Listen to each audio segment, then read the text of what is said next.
Los secretos de la Imperial.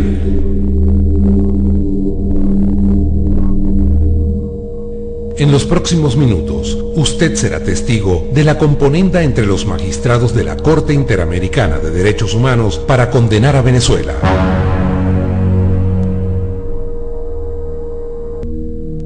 Usted será testigo de cómo se fraguó una sentencia previa.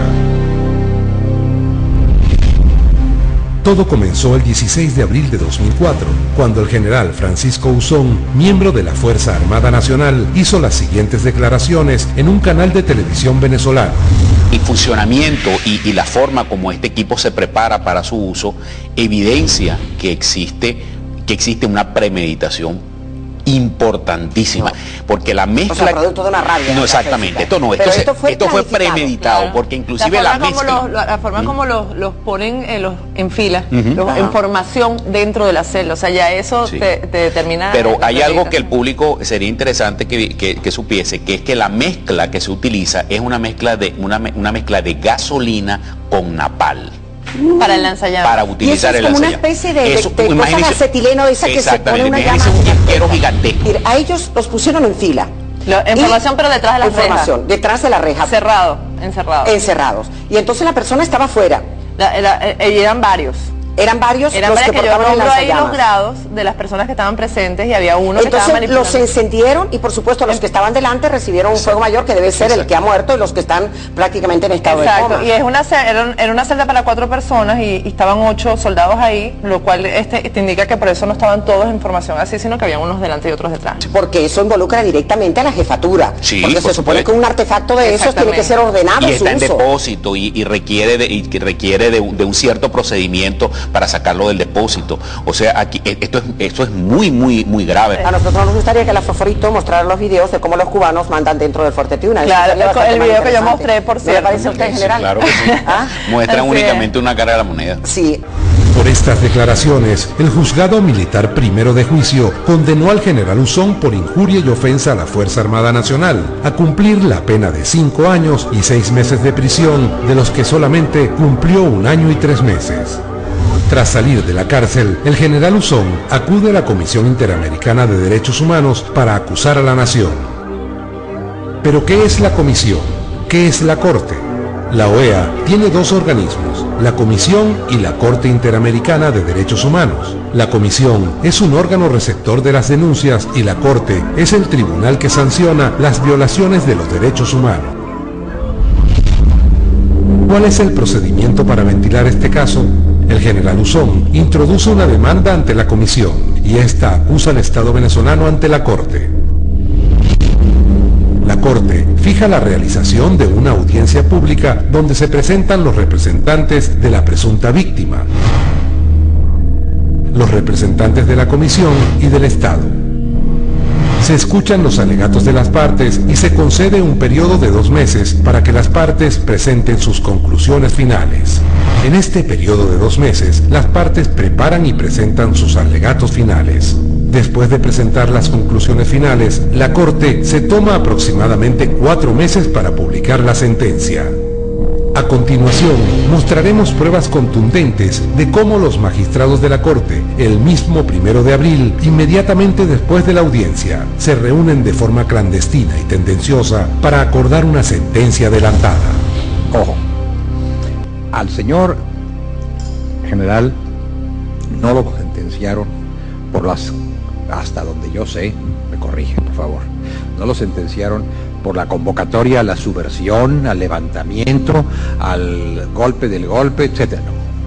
No, sino por haber manifestado ciertas cosas a propósito de ciertas heridas que habían sufrido unos soldados, con motivo del manejo torpe o malicioso de un lanzallamas. Por eso los condenaron. Entonces, yo creo que para evitar morder algún anzuelo, debiéramos alejar muy cuidadosamente de nuestro tema de consideración ese, porque no es la materia. A mí no me cabe dudas que la gente no puede andar por ahí haciendo convocatorias a la subversión y que esto deba ser saludado con beneplácito por la Corte. Esto no debe ser, pero no era el tema. No era el tema. Sí. El objetivo es sacar a Chávez.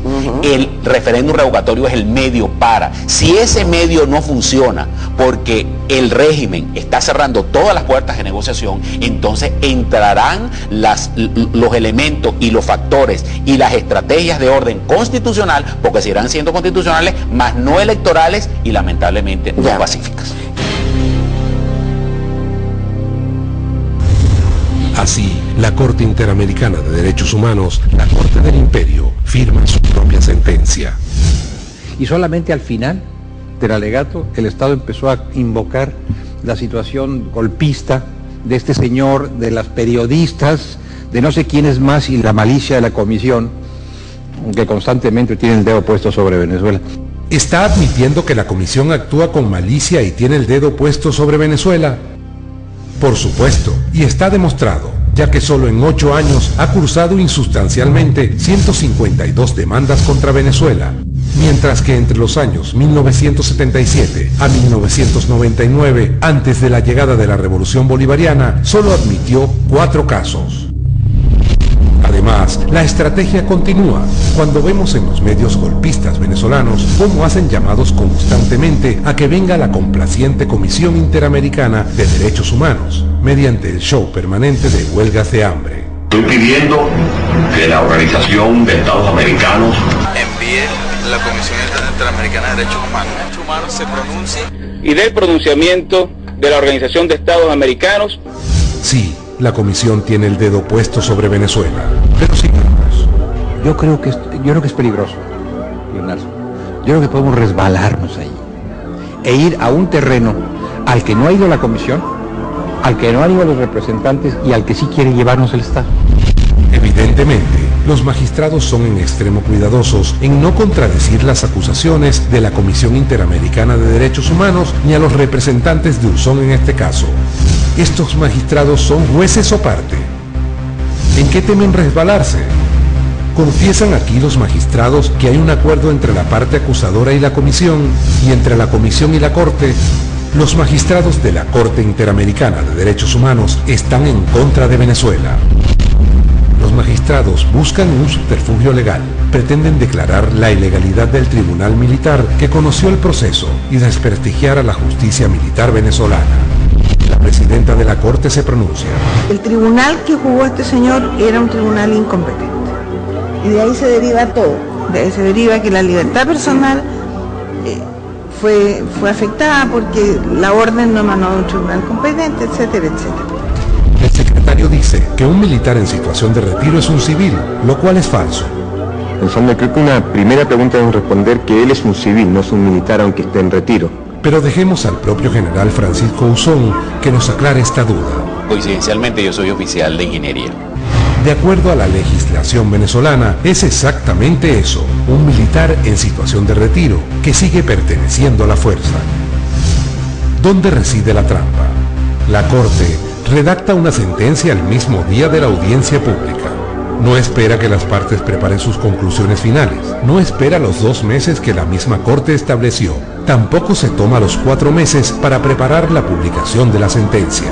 Por si esto fuera poco, la grabación demuestra cómo la Comisión y la Corte están confabuladas para condenar a Venezuela. Pero no solo se juzga anticipadamente, los magistrados se lamentan por lo bien preparada que fue la defensa de Venezuela en este caso. En segundo lugar, me llamó la atención enormemente el grado de preparación del Estado para la defensa de este caso. Resienten que se los obligue a trabajar y a buscar argumentos rebuscados para construir la decisión contra Venezuela. Entonces, se puede construir un párrafo o una parrafada, combinando ambos elementos. Ante las reiteradas preguntas o ante la revisión del expediente, quedó claro que las expresiones que motivaron una reacción punitiva de parte del Estado fueron estas. Fueron estas, y no estas otras a las que también se ha referido el Estado. Se está construyendo un artilugio legal. ¿Qué significa una parrafada? Más adelante sigue el mismo magistrado. No tiene que ver con aquella, no estamos aprobando las otras expresiones a las que el Estado se ha referido. No lo estamos aprobando porque no nos estamos refiriendo a ellas. No, de acuerdo, la palabra que se quiere usar, no la estamos convalidando. Hemos discutido todo lo que queríamos discutir, yo creo que estamos relativamente claros y efectivamente el resto es un problema de redacción. Yo tengo un problema de principios con decir que no lo estamos condonando, que no lo estamos aprobando. Tengo un problema de principios con eso, porque yo creo honestamente que no deberíamos hacerlo. Pero veamos el borrador de la sentencia y ahí decidiremos. Pero estamos de acuerdo, básicamente, en para dónde va esta sentencia. Estas fueron las conclusiones de la presidenta de la Corte. Son sus palabras. El Estado venezolano no había concluido su defensa. A meses de la fecha prevista, ya los magistrados condenaron a Venezuela. Ya tienen acordada su sentencia previa. La malicia de la comisión constantemente tiene el dedo puesto sobre Venezuela. Me llamaba la rebelión. Una parrafada. Yo creo que podemos resbalarnos ahí.